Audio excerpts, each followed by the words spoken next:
Halo semuanya, salam damai Kristus bagi kita semua. Kembali lagi bersama saya dalam channel ini.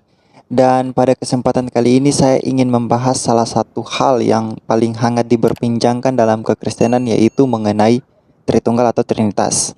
Hal ini diperbincangkan karena banyak orang salah paham tentang Trinitas atau Tritunggal itu sendiri. Ada yang menyerang dari segi kitab suci dengan mengatakan bahwa hal itu tidak alkitabiah, namun juga ada yang menyerang doktrin ini dari segi oknum-oknum Tritunggal itu sendiri. Nah, bahkan bukan hanya dari dalam kekristenan yang menyerang doktrin ini, melainkan juga dari luar kekristenan. Misalnya, saudara kita yang muslim, saudara-saudara kita yang muslim yang menggunakan kesempatan perdebatan antara kekristenan tentang Tritunggal ini untuk menyerang dan menjelekan kekristenan, seolah-olah bahwa mereka muslim ini memahami atau Islam memahami Tritunggal secara benar. Nanti saya akan tunjukkan dari Al-Quran dan dari tafsir Al-Quran sendiri bagaimana cara Muslim, cara Islam, Al-Quran memahami Tritunggal itu. Kita mengakui bahwa memang secara literal kata Tritunggal sendiri tidak berada dalam Alkitab.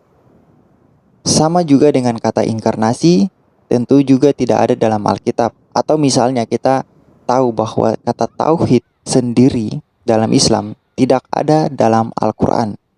Namun itu tidak berarti bahwa Alkitab tidak mengajarkan Tritunggal maupun inkarnasi, atau Al-Quran tidak mengajarkan tauhid, hanya karena kata tersebut tidak ada di dalam kitab suci.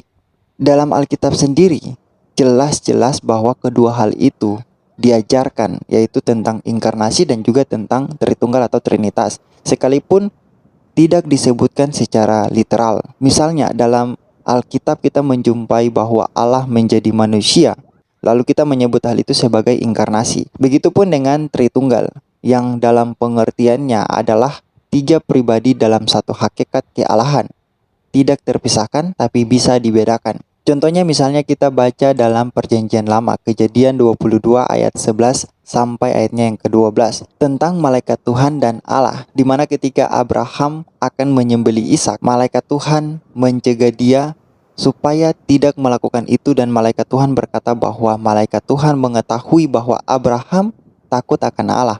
Dan selanjutnya malaikat Tuhan mengatakan bahwa Abraham tidak segan-segan karena rasa hormatnya Abraham terhadap Allah, karena imannya Abraham kepada Allah, maka Abraham tidak segan-segan menyerahkan anaknya kepada malaikat Tuhan. Jadi malaikat Tuhan membedakan pribadinya dengan Allah, tetapi juga menyetarakan dirinya dengan Allah.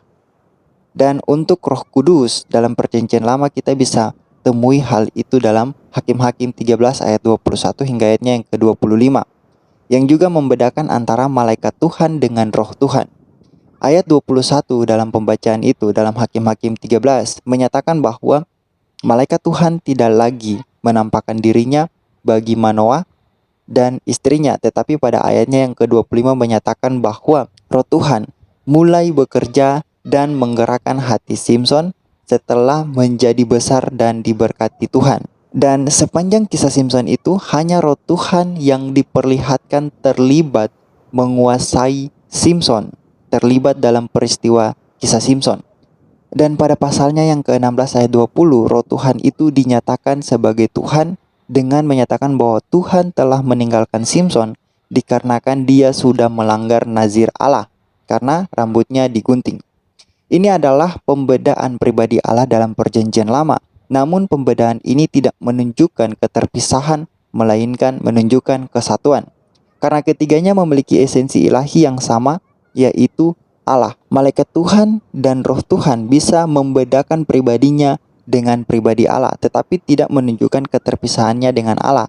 Malaikat Tuhan bisa membedakan pribadinya dengan Allah dan juga bisa membedakan pribadinya dengan Roh Tuhan.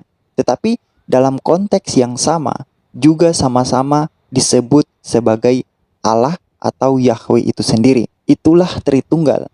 Bisa dibedakan tetapi tidak terpisahkan atau tidak dipisahkan. Dan dalam Perjanjian Baru kita kenal dengan Bapa, Anak atau Yesus Kristus dan juga Roh Kudus dalam Matius 28 ayat 19. Itulah Tritunggal yang dipahami orang Kristen, umat Kristen secara benar. Nah, Bagaimana dengan Islam memahami Tritunggal ini? Kita baca dalam Quran surah 4 ayat 171. Wahai ahli kitab, janganlah kamu melampaui batas dalam agamamu, dan janganlah kamu mengatakan terhadap Allah kecuali yang benar. Sungguh, Al-Masih Isa putra Maryam itu adalah utusan Allah dan dalam kurung yang diciptakan dengan kalimatnya yang disampaikannya kepada Maryam dan dalam kurung dengan tiupan roh darinya. Maka berimanlah kepada Allah dan Rasul-Rasulnya dan janganlah kamu mengatakan dalam kurung Tuhan itu 3. Berhentilah dalam kurung dari ucapan itu. Dalam kurung itu lebih baik bagimu. Sesungguhnya Allah Tuhan yang Maha Esa. Maha suci Dia dari dalam kurung anggapan mempunyai anak. Miliknya lah apa yang ada di langit dan apa yang ada di bumi. Dan cukuplah Allah sebagai pelindung. Kita akan lihat penjelasan ayat ini dari beberapa tafsir, yaitu saya menggunakan Jalalain, Al-Qurtubi, Ibnu Katsir, dan juga At-Tabari. Jadi ada 4 tafsir yang saya gunakan. Kita lihat, misalnya dalam tafsir Jalalain menjelaskan bahwa 3 itu adalah Allah, Isa, dan ibunya. Kita lihat ya, dalam tafsir Jalalain. Dalam kurung, maka berimanlah kamu kepada Allah dan kepada Rasul-Rasulnya, dan janganlah kamu katakan bahwa Tuhan itu dalam kurung 3, yakni Allah, Isa, dan ibunya. Nah, itu adalah tafsir Jalalain. Sedangkan dalam tafsir Al-Qurtubi kita lihat Ibnu Abbas berkata yang dimaksud dengan Trinitas adalah Allah, sahabat perempuannya, dan anaknya. Itu yang ada dalam tafsir Al-Qurtubi. Nah, di dalam tafsir Ibnu Katsir dijelaskan bahwa yaitu janganlah kalian menjadikan Isa dan ibunya 2 sekutu bersama Allah. Itu dalam tafsir Ibnu Katsir. Dan dalam tafsir At-Tabari dijelaskan bahwa Allah Subhanahu wa Ta'ala lalu menginformasikan kepada hambanya bahwa Isa dan ibunya dan apa yang ada di langit dan di bumi itu adalah hamba Allah dan makhluknya. Jadi di beberapa tafsir menyatakan, jadi ada 3 tafsir yang menyatakan bahwa Trinitas itu adalah Allah, Miriam, dan juga Isa Al-Masih. Sedangkan di satu tafsir mengatakan bahwa Allah, sahabatnya, dan Isa Al-Masih atau dan anaknya. Saya tidak tahu apakah Miriam ini disebut sebagai sahabat Allah, tetapi itulah yang disebut di dalam tafsir Quran surah 4 ayat 171. Nah, pertanyaannya adalah apakah ini yang dipahami oleh kekristenan mengenai Tritunggal? Tentu itu bukan Tritunggal yang dipahami dalam kekristenan. Dan ini membuktikan apa? Ini membuktikan bahwa Allah bukanlah Tuhan yang sejati dan Al-Quran bukanlah kitab dari Tuhan yang sejati. Sebab bagaimana mungkin Tuhan yang sejati membuat informasi yang tidak akurat tentang iman orang lain? Hanya iblis yang pendustalah yang melakukan hal itu.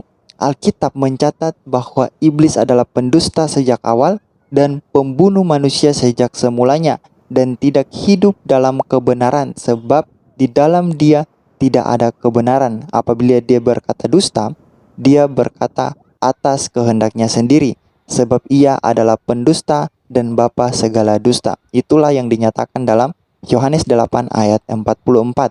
Dan sekarang dengan Al-Quran dia telah melakukan pendustaan terhadap keyakinan yang benar dari Allah yang sejati, yaitu kekristenan. Supaya manusia menolak Yesus Kristus dan menentang Allah agar manusia tidak diselamatkan. Nah, pertanyaannya adalah, maukah saudara-saudara muslim diselamatkan? Tinggalkan iblis yang sudah menipumu selama kira-kira 14 abad lamanya. Berbaliklah kepada Yesus Kristus. Berbaliklah kepada Allah Tritunggal, Allah yang berkuasa atas dunia ini, yang dinyatakan dalam kitab suci, agar jiwamu diselamatkan dan masuk di dalam kerajaan sorga. Demikianlah yang ingin saya sampaikan. Kita jumpa di video berikutnya. Tuhan Yesus memberkati.